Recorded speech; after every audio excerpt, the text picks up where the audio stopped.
Marcus had a younger brother named David. David was 32 years old and never could keep a job. He always had some plan to get rich, but it never worked out. Marcus was different. He had a good job, owned his home, and had savings. 2 years ago, their mother passed away. Before she died, she made Marcus promise her something. She said, "Take care of your brother. He's not strong like you. Promise me you won't leave him alone." Marcus promised her. One Tuesday evening, David called Marcus. He said, "I'm in trouble. I need a place to stay. Just for a few weeks until I get back on my feet. I got evicted, but I have a job interview next week." Marcus sighed. He had a spare bedroom, and he had promised their mother. So he said, "Fine, 2 weeks maximum." David moved in that weekend. The first week was okay. But the second week came, and David was still there. The interview got moved. The third week arrived. David showed no signs of leaving.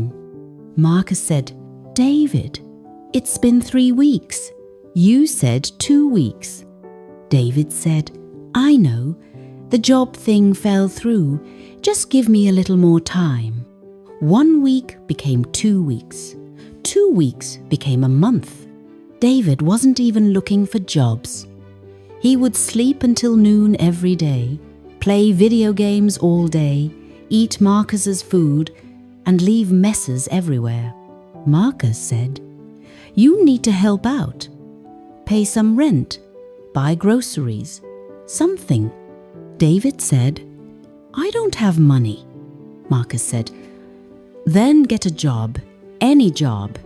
David said, "I'm not working at some fast food place.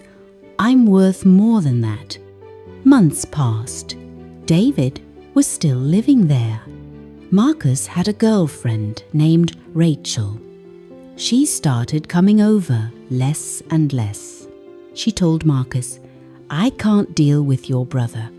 He's rude, he's messy, and he's always here." 3 months later, Rachel broke up with Marcus. Marcus was heartbroken, but still he couldn't kick David out. The promise to his mother haunted him. One day, Marcus came home and found his TV was gone. He said, "David, where's my TV?" David said, "I had to sell it. I owed someone money." Marcus had to install locks on his bedroom door. He was living in his own house like a prisoner. A year passed. David was still there. Then Marcus met someone new, a woman named Keisha. She was kind, funny, and had her life together. When she came to his house, she saw David lying on the couch in his underwear at 3 in the afternoon, playing video games. Keisha asked, "How long has he been here?" Marcus said, "About a year."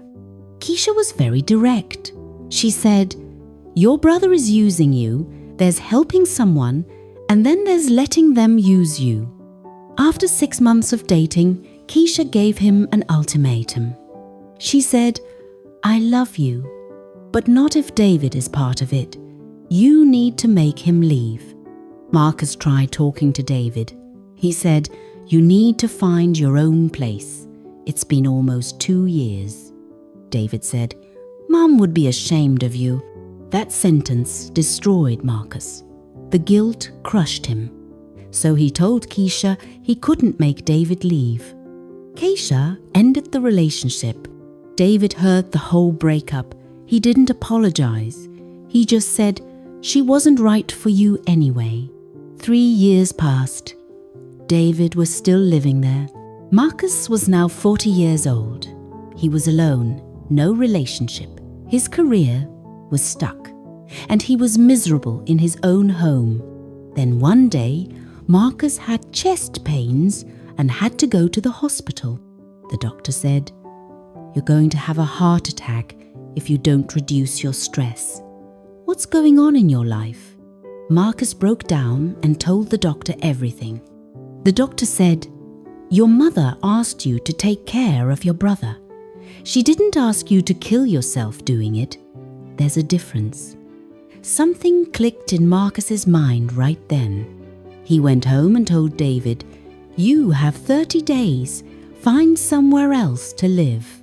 David said, "You can't do this." Marcus said, "Yes, I can. It's my house. 30 days. You've had 3 years to figure this out. I'm done." 30 days later, David moved out. Finally, Marcus's house was his again. The relief was huge. David would call sometimes asking for money. Marcus would say no. Some family members called Marcus heartless. But Marcus didn't care anymore. He had given up 3 years of his life. And for what? David was still unemployed, still irresponsible, still blaming everyone else.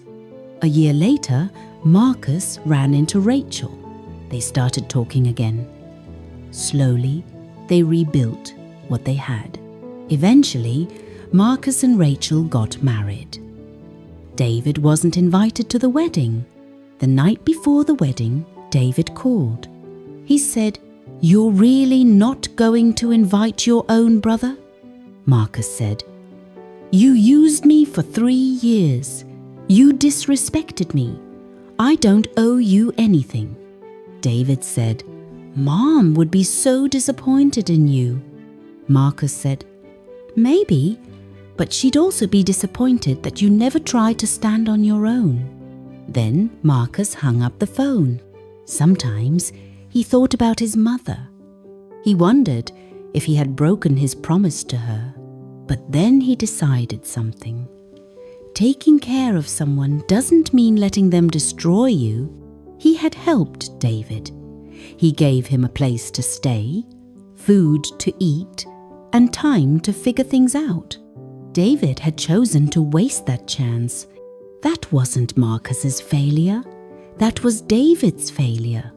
Helping family is important, but not at the cost of your entire life. When you give up everything for someone who refuses to help themselves, you're not being kind, you're being foolish.